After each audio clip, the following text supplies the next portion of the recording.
Bonjour tout le monde, bienvenue dans cette vidéo de mathématiques sur les systèmes d'équations. Aujourd'hui, je vais prendre 3 numéros avec du texte et à partir du texte, on va trouver nos équations et à partir des équations, on va résoudre le système d'équations pour répondre à des questions. Donc, c'est pas mal le plus dur qu'on peut avoir dans des numéros de systèmes d'équations, c'est quand on doit nous-mêmes trouver les équations. Ici, on commence par trouver les deux variables. Une personne achète pour 33 $ de billets d'autobus. Les billets pour adultes coûtent 2,50 $, tandis que les billets pour enfants coûtent 1 $. Le nombre de billets pour adultes est 4 fois plus grand que le nombre de billets pour enfants. Combien de billets de chaque sorte chaque personne a-t-elle acheté? Donc, l'inconnu, ce n'est pas le prix total, parce qu'on le sait, ce n'est pas le prix de chaque billet. Ce qui est inconnu, c'est le nombre de billets. Donc, ici, je dis que X, c'est le nombre de billets pour adultes. Et Y, le nombre de billets pour enfants.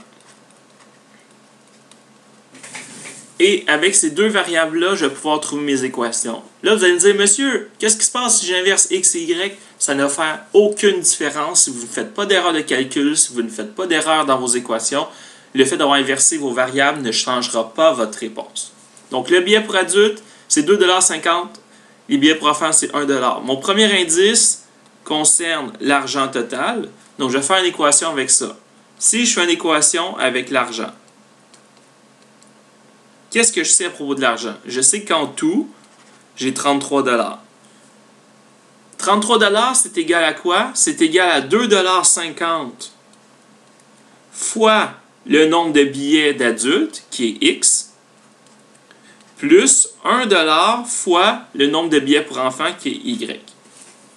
J'obtiens donc l'équation 33 est égale à 2,5x plus 1y. Moi, je veux faire la comparaison. Vous vous rappelez de la comparaison? Comparaison, on a besoin d'avoir y égale y égale. En secondaire 3, c'est la méthode qui va être la plus simple. Pour faire la comparaison, j'ai besoin d'avoir y égale quelque chose. Comment je fais pour avoir cette équation qui devient y égale? Je vais envoyer le 2,5x de l'autre côté. J'ai donc 33 moins 2,5x est égal à y. Parce que 1 fois y, c'est y. Donc, j'ai trouvé mon équation. Deuxième équation, c'est quel autre indice que j'ai? L'autre indice que j'ai, il est ici. Le nombre de billets pour adultes est 4 fois plus grand que le nombre de billets pour enfants. Donc, le nombre de billets pour adultes est 4 fois plus grand que le nombre de billets pour enfants. On va le dessiner comme ça. J'ai le nombre de billets pour adultes, X. Ça, c'est 4 fois plus grand que le nombre de billets pour enfants. Ça veut dire que le nombre de billets pour enfants, il est plus petit. Maintenant, si je veux écrire l'égalité suivante, je veux faire une équation. J'ai besoin d'avoir une égalité entre mon X et mon Y. Si je veux une égalité entre mon X et mon Y, est-ce que c'est vrai présentement que les deux sont égales? Non, parce que lui, le billet pour adultes, est 4 fois plus grand que lui. Donc, de quel côté je dois multiplier par 4 pour que ça devienne égal?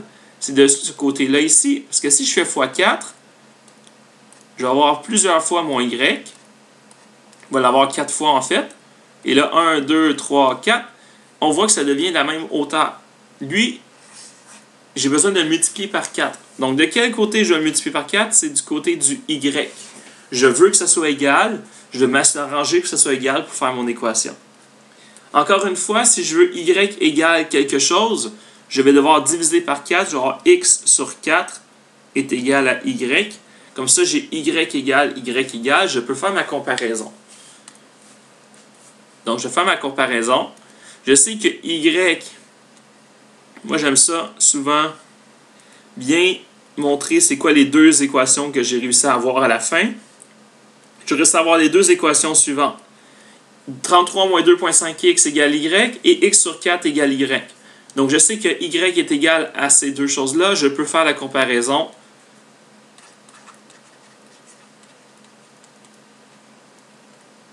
Comparaison. Donc, 33 moins 2,5x est égal à x sur 4. Je continue. Si je veux annuler un divisé par 4. Je vais multiplier par 4 de chaque côté. Donc, je vais avoir 4 fois 33. Excusez. 4 fois 33 moins 2,5x qui est égal à 4 fois x sur 4. J'ai multiplié à gauche et à droite par 4 afin d'annuler la division par 4. 4 fois 33 va me donner 132. 4 fois moins 2,5 moins 10x qui est égal à 4 fois x divisé par 4, x. J'envoie le 10 de l'autre côté. J'obtiens 132 est égal à 11x. Et on va me donner 11x sur 11, ce qui va me donner 12 égale x. Et là, on se demande qu'est-ce que ça veut dire le 12 égale x. On revient au début de mon problème. Je reviens au début de mon problème. X, c'était le nombre de billets pour adultes. Donc, ça veut dire que le nombre de billets pour adultes, c'est 12. Donc, on a trouvé 12. Maintenant, le nombre de billets pour enfants, on sait que 12 divisé par 4 va me donner Y. Donc, 12 divisé par 4, ça me donne 3. Ça veut dire qu'il y avait 3 billets pour enfants. Donc, réponse 12 billets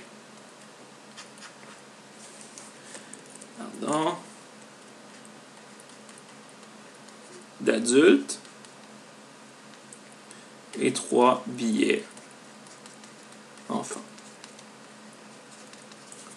En fait, une fois que vous avez trouvé votre nombre de billets d'adultes et d'enfants, lorsque vous allez calculer, il faut que toutes vos conditions de départ soient respectées. Donc, il faut que le prix total vous donne 33 $. Il faut que ce soit vrai qu'il y ait 4 fois plus de billets d'adultes que de billets d'enfants. Deuxième numéro. Annie et Martin ont emprunté sans intérêt un montant d'argent. Annie a emprunté 500 $ qu'elle doit rembourser à raison de 40 $ par mois. Martin a emprunté 600 $ qu'il devra rembourser à raison de 60 $ par mois. Les deux effectuent leur premier versement en même temps. Après combien de mois la dette d'Annie sera-t-elle la même que celle de Martin? Donc, il faut trouver nos deux variables. On ne sait pas le nombre de mois qui s'écoulent. L'autre chose qu'on ne sait pas, c'est combien d'argent il nous reste après ces mois-là. Donc, je vais dire que X, c'est le nombre de mois. Y, c'est la dette restante. Souvent, vos variables vont être dans la question. Donc, combien de mois, ça nous indique déjà que le mois risque d'être une variable. Et là, il nous parle de la dette, donc c'est la dette. Donc, on a nos deux variables, on va écrire nos deux équations. La dette d'Annie, elle commence à combien? La dette d'Annie commence à 500 $. Donc, au début du problème, elle a une dette de 500 $. Ensuite, à chaque mois, elle rembourse 40. Ça veut dire qu'à chaque mois, sa dette diminue de 40 $. Donc, je peux l'écrire comme ça. La dette de Martin, elle commence à 600 $ et à chaque mois, il rembourse 60. On voit ici que ces deux équations-là, c'est des équations affines, y égale à x plus b. La valeur initiale, c'était 500. Ici, la valeur initiale, c'était 600. Et le taux de variation, ça diminue de 40 par mois et ça diminue de 60 par mois. Donc, ce qu'on a vu dans les fonctions, dans un autre chapitre, s'applique encore dans les systèmes d'équations. Il ne faut pas oublier ça. Et même chose en secondaire 4, secondaire 5, ça va encore s'appliquer. S'ils effectuent leur premier versement en même temps, on a les deux équations. On veut savoir à quel moment les dettes seront pareilles. Donc, à quel moment les Y seront identiques. On va faire la comparaison. 500 moins 40x. On veut savoir c'est quand c'est égal à 600 moins 60x. Je vais mettre les 500 à droite. 600 moins 500, ça va me donner 100. Je vais mettre le moins 60 à gauche. Ça devient plus 60. Moins 40 plus 60 donne 20x. Et ensuite, je divise par 20, j'obtiens x égale 5. Une fois que je sais le x, je vais remplacer pour trouver mon y. Donc, y, ça va être 500 moins 40 fois 5. Et y, ça va être 600 moins 60 fois 5. Et dans les deux cas, ça va me donner la même valeur qui va être y égale 300. Donc, ce qu'on peut en conclure en réponse, c'est qu'après 5 mois, parce que x était le nombre de mois, les deux personnes ont une dette de 300 $. Pourquoi? Parce que y c'était notre dette en dollars et x c'était notre nombre de mois.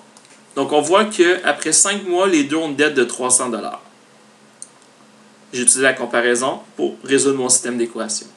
Donc dans le fond, ces problèmes-là, c'est vraiment, on prend le texte, on trouve un système d'équation et avec le système d'équation en place, on trouve le x, on trouve le y, on résout le système et ça permet de répondre à nos questions. Dernier problème qu'on va faire ensemble aujourd'hui.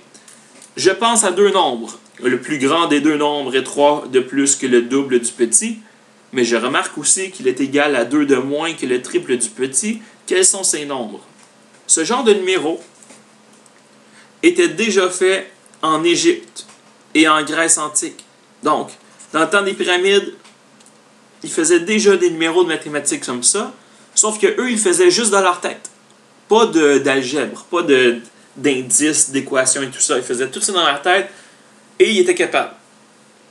Maintenant, nous, depuis, on a l'humanité entière s'est mise ensemble pour inventer des mathématiques un peu plus efficaces et avec les variables et équations, on va réussir à résoudre ça de façon très efficace. Les deux nombres, je disais tout simplement que x et y, x ça va être mon premier nombre et y ça va être quoi? Ça va être mon deuxième nombre. Je ne me casse pas la tête de savoir si lequel qui est plus grand que lequel, je vais juste l'énoncer comme ça ici. Ensuite, le plus grand des deux est 3 de plus que le double du plus petit. Et là, ensuite, il nous dit que c'est égal à 2 de moins que le triple du plus petit. Bon. On va se l'indiquer ici. Il parle beaucoup de grands et de petits, donc on va se l'indiquer. On va dire que le premier, c'est le grand, le deuxième, c'est le petit. Son inverse, c'est pas grave. On fait juste ça pour ne pas se mélanger dans nos nombres. Le plus grand des deux, donc ça veut dire que x, c'est la même chose que 3 de plus que le double du petit. Ça veut dire que si je prends le double du petit et que j'ajoute 3, ça va être la même chose que le plus grand des deux. Ça, vous avez... Pardon, c'est pas un... Donc, 2 fois le petit plus 3, ça va être la même chose que le plus grand des deux. Ça, vous avez vu ça en mathématiques secondaire 2. N'hésitez pas à aller sur Internet voir ça, comment écrire une équation avec le double, le triple et tout ça. Donc, 3 de plus, ça nous indique que ça va être plus 3. Et c'est 3 de plus que quoi? Que le double. Donc, on commence par le double en premier. Et ensuite, on doit faire le plus 3 en deuxième. Si je vous dis, j'ai 10 $ de plus que mon frère, on regarde mon frère en premier et ce montant-là va ajouter 10 $. Le que est très important, c'est ensuite. Donc, on fait le 3 de plus, on le fait après le premier. On va dire que le que c'est après, c'est encore plus clair. 3 de plus que le... Ensuite, mais je remarque qu'il est égal à 2 de moins que le triple. Donc là, j'ai écrit une équation et on voit que le x aussi, c'est 2 de moins que le triple. Ça veut dire que j'ai le triple du petit et après le triple du petit, je vais faire 2 de moins. Moins 2. C'est pas 2 moins le triple. C'est pas marqué 2 moins le triple. Il y en a qui les disent ça comme ça. Ils disent « Ah, ben là, c'est facile, c'est 2 moins 3x. » Non, non, non. 2 moins 3x, ce serait 2 moins le triple. Ici, on a des mots-clés très importants. 2 de moins que le triple. Ça veut dire qu'on fait le triple en premier et la réponse de ça, on fait 2 de moins. Et là, j'ai ça ici. On a vu que pour faire la comparaison, on a besoin de y égale, y égale. On a besoin de deux choses pareilles qui vont nous permettre de dire que ça et ça sont égales. Or, on l'a déjà. Ça, on l'a déjà. On a x tout seul, x tout seul. Donc, on peut faire aussi la comparaison avec les x. On peut comparer les x aussi. On va voir ce que ça donne. Ça va me donner 2y plus 3 qui va être égal à 3y moins 2. Parce que si les x sont pareils, ça veut dire que ça aussi, c'est pareil. C'est le principe de la comparaison. Donc, sachant cela, je vais mettre les y ensemble, les chiffres ensemble. Le 2, je l'envoie de la gauche, ça me donne 5. Le 2y, je l'envoie à droite, ça me donne 3 moins 2, ça me donne y. Donc, je sais que 5, c'est égal à y. Comment je vais faire pour trouver x? Je vais remplacer dans mes équations. X est égal à 2 fois 5 plus 3. X est égal à 3 fois 5. Pardon.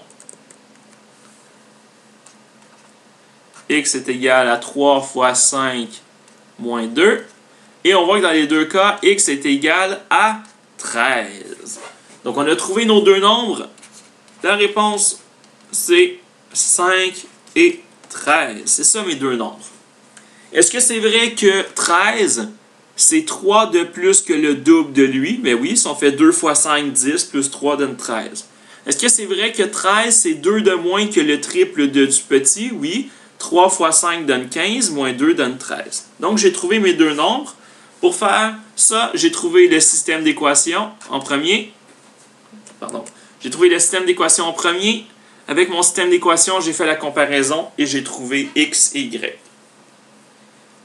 Est-ce que j'aurais pu isoler mon y dans chacun des cas pour trouver le x? Oui, ça aurait été possible aussi. Donc voilà, j'espère que vous avez apprécié cette vidéo. Bonne révision, bonne étude, vous êtes bons, vous êtes capables. À bientôt.